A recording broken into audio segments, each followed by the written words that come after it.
Big boss season 7 അവസാനിക്കുമ്പോഴും അതിൻ്റെ എന്താ പറയുക വിവാദങ്ങൾക്ക് യാതൊരു കുറവുമില്ല. അനീഷായിട്ടുള്ളൊരു ഇൻ്റർവ്യൂ, അഞ്ജന അനീഷുമായിട്ടുള്ള ലൈൻ കട്ട് എന്ന് പറഞ്ഞ ഇൻ്റർവ്യൂവിൽ അഞ്ജന ചോദിക്കുന്നുണ്ട് മറ്റേ പ്രസവാനന്തര ലീവുമായിട്ട് ബന്ധപ്പെട്ട് അനീഷിൻ്റെ അഭിപ്രായം. കാരണം ഇപ്പം അനീഷിനെ കുറിച്ച് സ്ത്രീ വിരുദ്ധം എന്നൊക്കെ പറഞ്ഞ് ഇങ്ങനെ ആൾക്കാർ മൊത്തം ഫേസ്ബുക്കിൽ ഇടുന്നുണ്ട്. അപ്പോൾ അദ്ദേഹം പറയുന്നുണ്ട് മെറ്റർനിറ്റി ലീവ് അത്രയും കൊടുക്കുന്നതിനോട് എനിക്ക് അഭിപ്രായമില്ല, അനീഷ് പറയുന്ന വാദത്തിനോട് എനിക്കും അഭിപ്രായമില്ല. കാരണം അവർക്കത് അർഹിച്ച ഇത് തന്നെയാണ്. കാരണം കുട്ടികളെ നോക്കാനും പരിപാലിക്കാനും അത്ര ലീവൊക്കെ കൊടുക്കണം. അത് ലോകരാജ്യങ്ങൾ മൊത്തം കൊടുക്കുന്ന ഇത് തന്നെയാണ്. അതായത് നമ്മുടെ കേരള സർക്കാർ കൊടുക്കുന്ന ഇതൊന്നുമല്ല.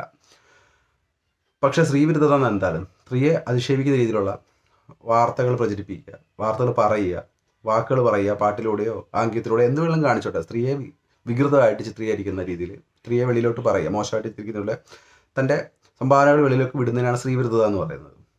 അങ്ങനെ നോക്കാനാണെങ്കിൽ അനീഷിനെക്കാളിലും കൂടുതൽ സ്ത്രീവിരുദ്ധത പ്രചരിപ്പിച്ചിട്ടുള്ളത് അതിൻ്റെ വിജയമായിട്ടുള്ള അനുമോളാണ്. അനീഷ് അവിടെ സ്ത്രീകളെ എടി പൊടിയെന്ന് പോലും വിളിക്കുന്നത് ഞാനത് വലുതായിട്ട് കണ്ടിട്ടില്ല.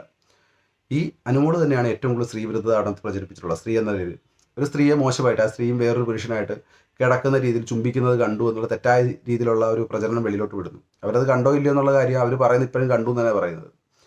അത് കണക്ക് തന്നെ അവർ അവരുടെ അവയവങ്ങളൊക്കെ വെച്ച് കെട്ടിക്കൊണ്ട് കിടക്കുന്നതാണ്. അവരുടെ അടുത്തിരുന്ന് സംസാരിക്കുന്ന ഒരാണുങ്ങളെല്ലാം മൊണ്ണകളാണ്, പെണ്ണുങ്ങളെ കണ്ടിട്ടില്ലാത്ത രീതിയിലാണ് അവർ പറയുന്നത്. അത് ഭയങ്കരമായിട്ടുള്ള സ്ത്രീവിരുദ്ധത മൊത്തം പറഞ്ഞുകൊണ്ടിരുന്നത് അതിനകത്ത് അനുമോളാണ്.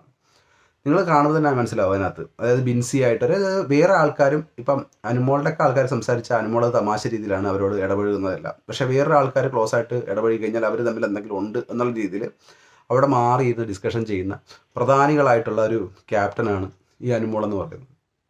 എന്നിട്ടാണ് ഈ വെള്ളപൂശാൻ, അനുമോളുടെ ഫാൻസ് വെള്ളപൂശാൻ വേണ്ടി നടപ്പുണ്ട്. അനീഷും അനുമോളെയും തമ്മിൽ കമ്പയർ ചെയ്യാൻ നേരത്ത് ഏറ്റവും കൂടുതൽ സ്ത്രീവിരുദ്ധത പ്രചരിപ്പിച്ചിട്ടുള്ളത് സ്ത്രീയായിട്ടുള്ള അനുമോള് തന്നെയാണ്.